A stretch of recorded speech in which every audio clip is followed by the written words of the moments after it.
Gaza Israeli হামলায় বেশ কয়েকজন শিশুসহ কমপক্ষে ১৭ জন নিহত হয়েছেন।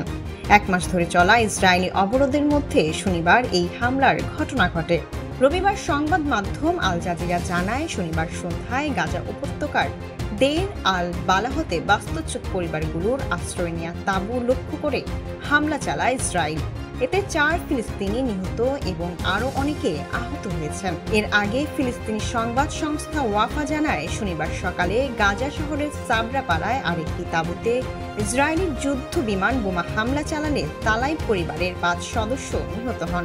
এছাড়া গাজা শহরের তুফা এলাকায় ইসরায়েলের ড্রোন হামলায় ৬ জন নিহত হয়েছে এবং শহরের শেখ রাদওয়ান এলাকায় আরও একজন নিহত হন। পাশাপাশি রাফার তীরে ইসরায়েলের হামলায় একজন ব্যক্তি নিহত হয়েছেন। রাফার পশ্চিমে আল মাওয়াসি মানবিক অঞ্চলে হামলায় আরও ২ বেসামরিক ব্যক্তি